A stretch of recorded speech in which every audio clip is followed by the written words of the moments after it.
Le Seigneur a dit à Israël, c'est là que vous êtes arrivés. Vous qui étiez destinés à être la lumière du monde, vous êtes maintenant plongés dans les ténèbres même du monde.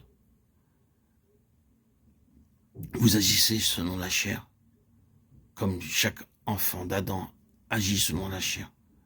Vous êtes une contradiction à la pensée et à l'intention de Dieu. Cela est tout à fait clair et évident, n'est-ce pas? Cependant, c'est le côté négatif.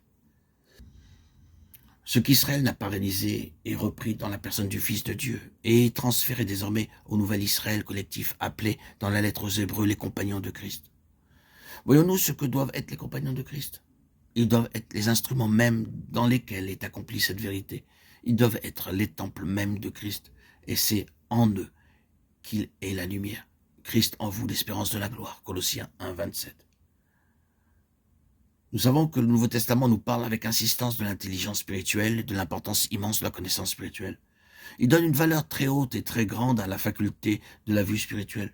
Nous nous souvenons qu'il dit, car Dieu qui a dit que la lumière brille au sein du sein des ténèbres a fait briller sa lumière dans nos cœurs, pour que la connaissance de la gloire de Dieu resplendisse en la personne de Jésus-Christ. Mais nous portons ce trésor dans des vases de terre, afin qu'une puissance si grande soit attribuée à Dieu, et non pas à nous. 2 Corinthiens 4, 6, 7. Avons-nous remarqué ce qui entoure cette déclaration merveilleuse? Elle est liée à Moïse, qui monta sur la montagne où était Dieu, reçut la loi de la bouche de Dieu, et redescendit ensuite de la montagne, sans savoir que son visage brillait. Il nous est dit, Moïse ne savait pas que la peau de son visage était devenue rayonnante, Exode 34, 29. Mais le peuple le vit, et il ne pouvait pas le regarder. La lumière était trop forte, et les Israélites ne pouvaient regarder le visage de Moïse. Moïse mit donc un voile sur son visage, et il cacha la gloire de Dieu derrière son voile. Maintenant, dit l'apôtre, reportant cet incident à un autre jour, depuis ce moment-là, il y a un voile sur le cœur des enfants d'Israël. Ils sont incapables de voir la gloire de Dieu. Mais quand ils se convertiront au Seigneur, ce voile sera ôté. Or, le Seigneur est l'Esprit. Et là où est l'Esprit du Seigneur, là est la liberté. 2 Corinthiens 3, 16, 17. Lorsque le Saint-Esprit fait resplendir Christ dans une vie, là est la liberté. La vie est libérée. Oui, il est merveilleux de voir simplement quelque chose du Seigneur par le Saint-Esprit. Ce que nous avons dit est une déclaration de faits, et lorsque les faits ont été dits, nous ne sommes qu'au commencement de cette vie de liberté. Nous ne serons jamais libérés par une déclaration de faits. L'on peut exprimer des faits durant des années, cela ne fera aucune différence. Cela doit être vu par celui qui n'est pas encore né de nouveau. Mais ce qui doit être vrai au commencement de notre vie chrétienne, c'est ce qui est arrivé à cet homme qui était né aveugle. Il faudra que nous puissions dire exactement, je sais une chose, c'est que j'étais aveugle et que maintenant, je vois.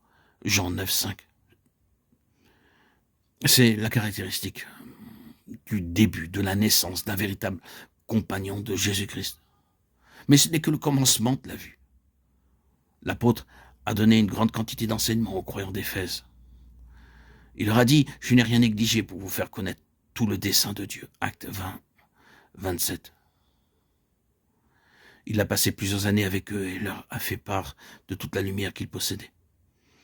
Ils étaient donc des chrétiens qui avaient reçu beaucoup d'instructions. Après cela, Paul alla en prison et de là, il leur écrivit une lettre dans laquelle il leur dit encore, faisant mention de vous dans mes prières, je prie le Dieu de notre Seigneur Jésus-Christ, le Père de gloire, de vous accorder un esprit de sagesse et de révélation qui vous apprenne à le connaître et d'illuminer les yeux de votre cœur.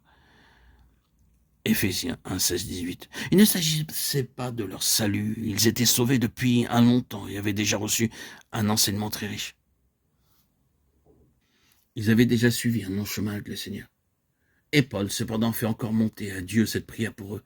Il dit en effet, tout ce que vous avez reçu et tout ce que je vous ai donné n'est rien en comparaison de ce que vous avez encore à voir dans le Seigneur Jésus. Et tout ce dont vous avez besoin, c'est que vos yeux soient ouverts. Vous avez besoin de l'esprit de sagesse et de révélation. Combien cela est important.